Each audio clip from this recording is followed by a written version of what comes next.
आदरणीय अध्यक्ष जी, सभी किसानों, नौजवान साथियों, पत्रकार बंधु, पुलिस प्रशासन के लोग, मेरी माताएं, बहनें, यहाँ पे आज जो प्रोग्राम होना था 17 तारीख को बारिश के कारण स्थगित हुआ। सब लोगों को एक बड़ी मायूसी सी हुई, बड़ी तैयारी थी। फिर मीटिंग रखी गई, दोबारा ये आज मीटिंग हुई। ये कोई कमजोर मीटिंग नहीं है, हमारे पे वो व्यवस्थाएं नहीं है जो सरकार कर देती है। ये इतनी मीटिंग है कि इसके आप 4 मीटिंग कर सकते थे। भाई यहाँ पॉलिटिकल वाले क्या करते हैं कि यहां से ऐसे लगा देंगे, वहां से ऐसे करनाथ लगा देंगे, वहां से ऐसे लगा देंगे, कुर्सी पे बैठा देंगे, तो इसी कोई मीटिंग को 6 गुनी बढ़ा देंगे। बहुत बड़ी तादाद में मीटिंग है और यहां से तो वे जिम्मेदार लोग, आप सब लोग आए, जिनके पीछे गांव समाज आप जो बताओगे उसको लोग मानते हैं। हालात खराब है देश के, ये समझ लेना। हालात खराब है देश के। 1 साल हो गया आंदोलन को। दिल्ली के अंदर एलिगेशन लगाने से अलग कोई काम वहां की सरकारें नहीं कर रही। एलिगेशन पे एलिगेशन लगाते हैं। अगर सरदार वहां पे आए तो उनको खालिस्तानी बताया गया, अगर मुसलमान वहां पे आए तो पाकिस्तानी बताया गया। अगर कोई भी देश में आंदोलन करता है, अगर यहाँ के लोग आए तो कह लेंगे ये जाटू का आंदोलन है। मतलब एक बिरादरी को दूसरे से तोड़ने का काम ये सरकारें करती है। इसने उत्तर प्रदेश के अंदर दंगे करवाए, यहाँ पे हिंदू मुस्लिम करवाए उत्तर प्रदेश में। ये हरियाणा के अंदर गए तो जाट और नॉन जाट की राजनीति करी। ये गुजरात के अंदर गए तो पटेल और नॉन पटेल की राजनीति की। ये महाराष्ट्र के अंदर गए तो मराठा और नॉन मराठों में झगड़ा करवाया। ये तोड़ फोड़ में विश्वास रखते हैं ये सरकारें। ये बिहार के अंदर गए तो लालू प्रसाद का परिवार तोड़ा इन्होंने। ये उत्तर प्रदेश में आए तो मुलायम सिंह के परिवार को तोड़ा गया। ये हरियाणा के अंदर गए तो चौटाला परिवार को तोड़ा, उनके टुकड़े टुकड़े करे।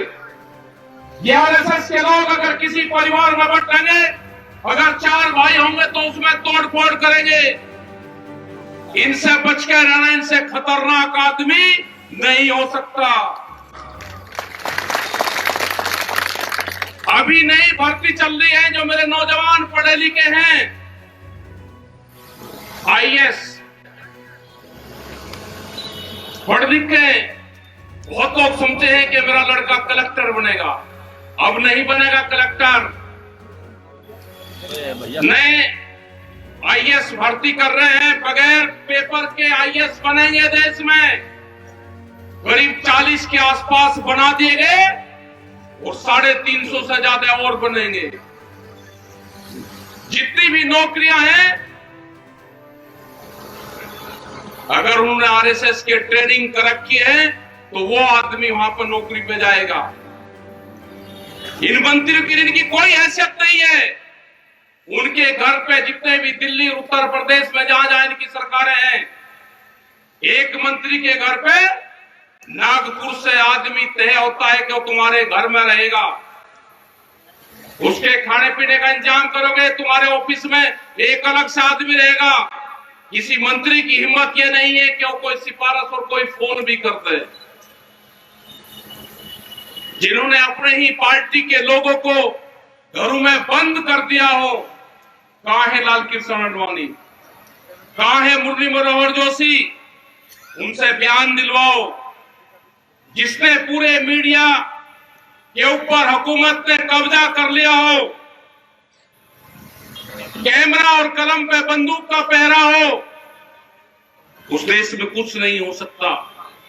पूरी संस्थाओं पे कब्जा हो चुका है देश के। नशे अभी 1-1.5 महीना पहले, 2 महीना पहले रिपोर्ट आई, अधिकारियों से संपर्क हुआ उनका, उन्होंने कहा कि 5 ग्राम हेरोइन जो ड्रग्स है उसको रखने पे कोई कानून नहीं बनेगा। कहां ले जाना चाहते हैं देश के नौजवान को? एक अपने ही आदमी से एक PIL सुप्रीम कोर्ट में डलवाई गई। ये 5 ग्राम जो ड्रग्स है उसको रखने की परमिशन दे दी जाए। कहां जाएगा देश का नौजवान? 21,000 करोड़ रुपए की ड्रग्स देश में आई, वो किस बंदरगाह पे आई? वो बंदरगाह अडानी का था। 21,000 करोड़ रुपए की एक खेप वो आदमी ला सकता है जिसके पास में कई लाख करोड़ रुपए की प्रॉपर्टी होगी, और वो देश में गिने चुने 4 से 5 आदमी हैं। क्या ड्रग्स के नशीले पदार्थों के कारोबार में ये लोग देश में नशा फैलाना चाहते हैं? क्या भारत सरकार नशे के कारोबार को बढ़ाना चाहती है? क्या नशे से देश के नौजवान को बर्बाद करना चाहती है? अगर दिल्ली में आंदोलन चल रहा है तो अलग अलग तरह के एलिगेशन लगाए गए। देश का नौजवान आंदोलनों से ना जुड़े, उसको तोड़ने का काम करा जा रहा है। बहुत से बीजेपी के लोग, उनकी तो सरकार ही नहीं है, उनकी तो सरकार ही नहीं है, लेकिन फिर भी बहुत से लोग ये कहते हैं कि आंदोलन चला हुआ है, आंदोलन खत्म क्यों नहीं होता? बातचीत के माध्यम से खत्म हो जाना चाहिए। मैं उनको बताना चाहता हूं, जो भगत लोग हैं, जो उस विचारधारा के लोग हैं, वो सबसे पहले अपना 10 साल पुराना ट्रैक्टर सड़क पे खड़ा करके आओ कि मैं भारत सरकार के कानून को मानता हूं। ये 10 साल पुराना जो भारत सरकार NGT के नाम पे कानून लेकर आई है, मैं उसको मानता हूं। ये 10 साल पुराना ट्रैक्टर, मैं पंपिंग सेट, जनरेटर मैं नहीं चलाऊंगा, मैं कोई गाड़ी नहीं चलाऊंगा। NGT के भारत सरकार के कानून को मानता हूं। ये मैंने सड़क पर थाने में खड़ा कर दिया, नहीं करेगा कोई खड़ा। 10 साल पुराना ट्रैक्टर अब आप नहीं चला सकते। कौन से लोग होंगे जो हर 10 साल में ट्रैक्टर बदल देंगे, जो पंपिंग सेट बदल देंगे, जो घर में जनरेटर है उसको बदल देंगे? कोई नहीं है। कानून, ये 3 कानून नहीं है। एक अभी कानून आ रहा है सीड बिल 20 कानून। नए पुलिस स्टेशन खुलेंगे अब देश में। अभी तो एक ही पुलिस स्टेशन होता था। अत्याचार महिलाओं पर बढ़े तो महिलाओं का एक अलग खोल दिया गया। एक बिजली का डिपार्टमेंट खुल गया, बिजली पुलिस बनेगी। एक बीच की पुलिस बनेगी, उसके थाने खुलेंगे।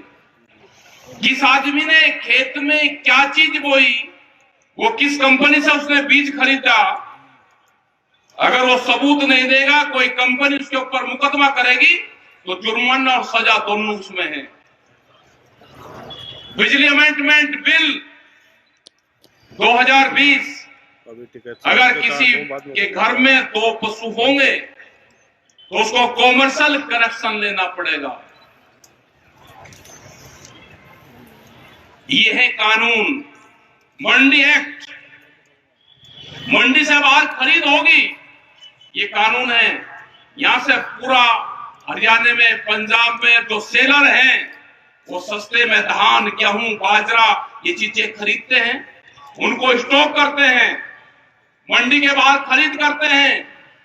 पूरे बिहार में 15-16 साल पहले मंडियां खत्म हुई तो बिहार के लोग तो बहुत मजबूत होने चाहिए थे।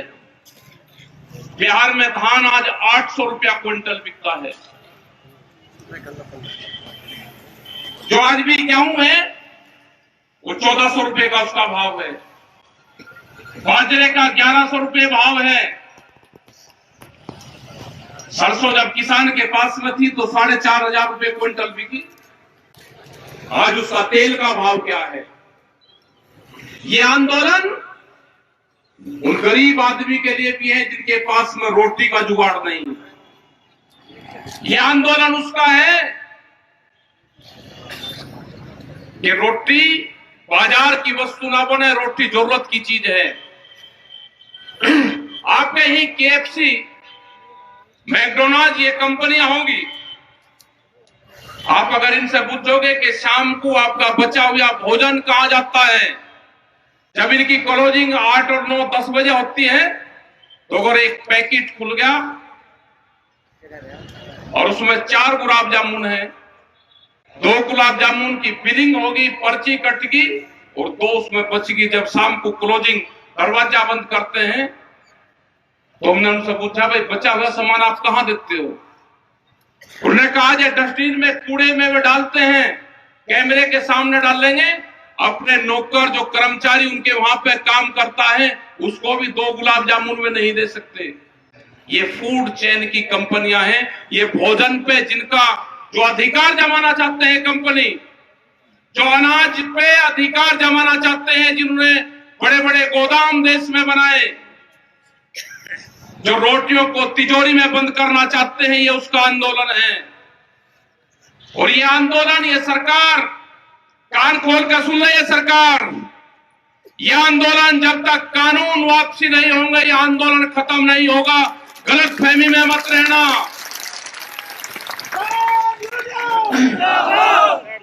तुम्हारा इलाज बंगाल के अंदर करा, जो दवाई देनी थी वो बंगाल के अंदर तुमको दवाई दी, तुमको इलाहाबाद में, हरियाणा के अंदर दवाई दी। इलेक्शन हो रहा है बहुत बड़ी भारी वोटों से, वहां पे जिस विधायक ने इस्तीफा दिया था संयुक्त मोर्चे के नाम पे, उसकी बड़ी जीत इलाहाबाद में होगी। हरियाणा के अंदर तुम्हें जहां जहां जरूरत होगी, ये किसान संगठन, ये मजदूर देश का तुम्हें दवाई देने का काम करेगा। ये गुंडागर्दी की सरकार जो कहते हैं कि उत्तर प्रदेश से गुंडा राज खत्म करा है, उत्तर प्रदेश में गुंडा राज का स्थापित हुआ है। उत्तर प्रदेश में सरकारी बंदूक का इस्तेमाल आपने किया है। ये आने वाले टाइम पे नहीं होगा। जिस तरह से जिला पंचायत में आपने किया, वो देश और दुनिया की जनता ने देखा। यही ये लोग जो आने वाले विधानसभा होंगे उसमें करना चाहते हैं। तो आप लोग तैयार रहना, दवाई इनको देनी पड़ेगी। बगैर दवाई के इनका कोई इलाज नहीं है। ये बार बार कहते हैं कि रास्ते बंद कर रखे, वहां पे रास्ते बंद भारत सरकार ने किए हैं। और हमने कहा कि जब भी रास्ते खुलेंगे 11 महीने के बाद में, सबसे पहले दिल्ली जाने का अधिकार हमारा है। ये लड़ाई लंबी चलेगी और जब भी आपको दिल्ली की कॉल होगी, इनके बहकावे में, प्रेस के बहकावे में मत आना, मीडिया के बहकावे में मत आना। ये हर रोज आपको बहकाने का काम करेंगे कि बॉर्डर सब खाली हो गए हैं। बॉर्डर कोई खाली नहीं हुआ। बॉर्डर पे आज भी ऐसे कैसे ही लोग बैठे हुए हैं। जिस दिन आपको बता जाएगा, अपना ट्रैक्टर सामान लेकर वहां पाना। हमने मंडी की तलाश कर ली है। देश के प्रधानमंत्री ने कहा कि मंडी से बाहर आप कहीं पे भी सामान बेच सकते हो, अपनी फसलों को बेच सकते हो। हमको मंडी मिली, पार्लियामेंट के आसपास, दिल्ली के पार्लियामेंट के आसपास मंडी है। यहाँ के पुलिस स्टेशन मंडियां हैं, यहाँ का डीएम एसएसपी का ऑफिस मंडी है। अगर गाजीपुर, सिंगू, ढासा, टिकरी, अगर उस बॉर्डर की तरफ आपने आंख उठाने की भी, देखने की जरूरत करी, तो उत्तर प्रदेश, हरियाणा, पूरे पंजाब, पूरे देश भर के थाने, डीएम, डीसी, एसपी के ऑफिस, तो वहां पे किसान अपना माल लेकर जाएगा। जरूरत नहीं करना। अगर हमारा एक झंडा, एक कार्यकर्ता भी वहां पे है, तो पूरे देश का किसान गाजीपुर, सिंगू, ढासा, टिकरी उन बॉर्डर पर बैठा हुआ है। आज भी बहुत जगह आंदोलन देश में चले हुए हैं। घबराने की जरूरत नहीं। देश की आजादी की लड़ाई 90 वर्ष तक चली थी। ये भी किसान मजदूर मेरे नौजवान जो साथी हैं उसकी आज लड़ाई है, आजादी की लड़ाई है। ये लड़ाई लंबी चलेगी, ये लड़ाई कहां तक चलेगी उसका कोई अंदाजा नहीं। हमने कहा कि 26 नवंबर तक आपके पास में टाइम है। 26 नवंबर तक या तो भारत सरकार किसानों से बातचीत करके समझौता कर ले, नहीं तो 26 नवंबर के बाद हमारा 1 साल पूरा हो जाएगा। 27-28 नवंबर से हम अपने टेंटों की रिपेयरिंग शुरू करेंगे। हमारे टेंट जो फट गए हैं, जो चादर है वे टूट गए हैं, हम उनको बदलने का काम करेंगे। अगले 6 महीने की हम अपनी वहां पे जो बैठने के ठिए हैं हम उनको मजबूत करने का काम करेंगे। ये आंदोलन चलेगा लंबा, क्योंकि जिस तरह की सरकार है किसी पार्टी की सरकार नहीं है। ये सरकार है मोदी सरकार, और मोदी सरकार को चलाती है बड़ी बड़ी कंपनियां। उन कंपनियों के खिलाफ मुकाबला है। अमेरिका में जो वहां के किसान हैं, मैं उनको जरूर आपकी बात सुनाना चाहूंगा। उन्होंने क्या कहा वो हिंदी में हमने डब करवाया है, मैं एक बार उनकी जरूर आप बात सुन लेना। जो अमेरिका का किसान है वो पूर्ण रूप से आपके साथ में है, जो वहां पर संगठन हमारा काम कर रहा। एक मिनट उनकी जरूर आप बात सुनो, जो अमेरिका का किसान है।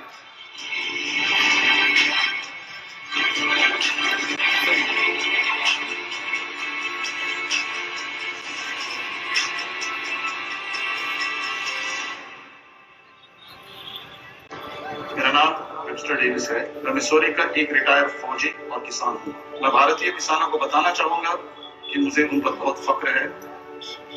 उनका फैसला बिल्कुल जायज है। हम भी भारत के किसानों के एकदम साथ हैं। हम उनके संघर्ष को समझते हैं और उनकी मुश्किलों को भी। हम भारत के किसानों पे बहुत गर्व करते हैं, जो अपने हक के लिए, जो अपनी इज्जत के लिए सरकार के खिलाफ जबरदस्त संघर्ष कर रहे हैं। मुझे फख्र होता है भारत के किसानों में। अमेरिका में तो विरोध करने के लिए किसान ही नहीं बचे हैं। मैं भारतीय किसानों की दाद देता हूँ कि आपने अपनी आवाज बुलंद की है। मैं एक युवा किसान और एक मजदूर भी हूँ। हिंदुस्तान के लोगों को मेरा कहना है कि कायम रहो, आप जीतोगे, एकजुट रहो। मेरा भारत के लोगों को यही संदेश है कि अपना संघर्ष जारी रखो और अपनी खेत खलियान अपने हाथ में रखो। मेरा संदेश किसानों के लिए यही है कि आप अपना संघर्ष जारी रखो। हमारी लड़ाई एक ही है, हम आपके साथ हैं। यही एक मौका है। एक बार कंपनियां घुस गए तो वो और मजबूत हो जाएंगे, उनसे छुटकारा पाना मुश्किल होगा। अमेरिका में ऐसा ही हुआ है। कॉर्पोरेशंस आपका भला करेंगी, ऐसी बकवास पे यकीन मत करना। ऐसे झूठे सपने वो हमें सालों से दिखाते आ रहे हैं। हम दुनिया का पेट भरते हैं। अजीब बात है, मिसौरी में हर 5 में से 1 बच्चा भूखा सोता है। वो उसे क्यों नहीं खिलाते? अमेरिका में किसान मुश्किल से ही गुजारा कर रहे हैं। जिस राह पर सरकार, कंपनियां जा रही हैं, वो हम भुगत चुके हैं। हमारे किसान ये सब देख चुके हैं, इसलिए वे भारत के किसानों को सावधान करना चाहते हैं कि ऐसा मत होने दें। सच बात तो ये है कि अमेरिकी किसान मायूस हो चुके हैं, उन्हें कुचल दिया गया है, वो थक चुके हैं। भारत की तरह यहाँ भी वो खुदकुशी कर रहे हैं। जो बच्चे कुछ किसान हैं वो कंपनियों से डर कर रहे थे।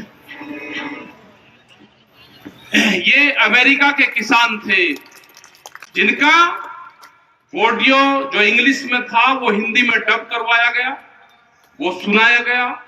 और पूरी दुनिया की ये लड़ाई है। ये अकेले भारत की नहीं है। ये हालात पूरे देश में हुए हैं, पूरी दुनिया में हुए।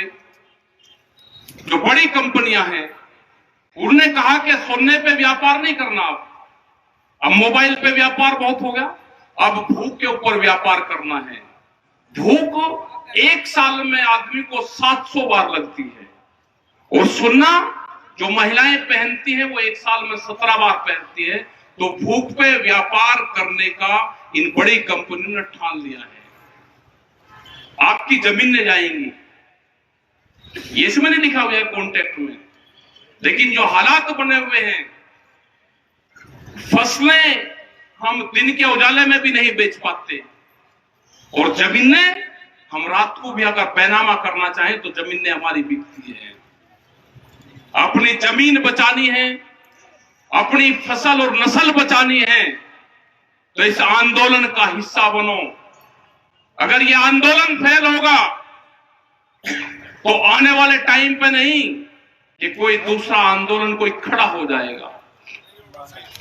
वे 14 करोड़ नौजवान जो देश के प्रधानमंत्री ने झूठ बोल के उनसे वोट लिया है उनका, ये 2 करोड़ नौकरियां हम हर साल देंगे, वो 14 करोड़ नौजवान हैं जो आज नौकरी की तलाश में ढूंढ रहा है।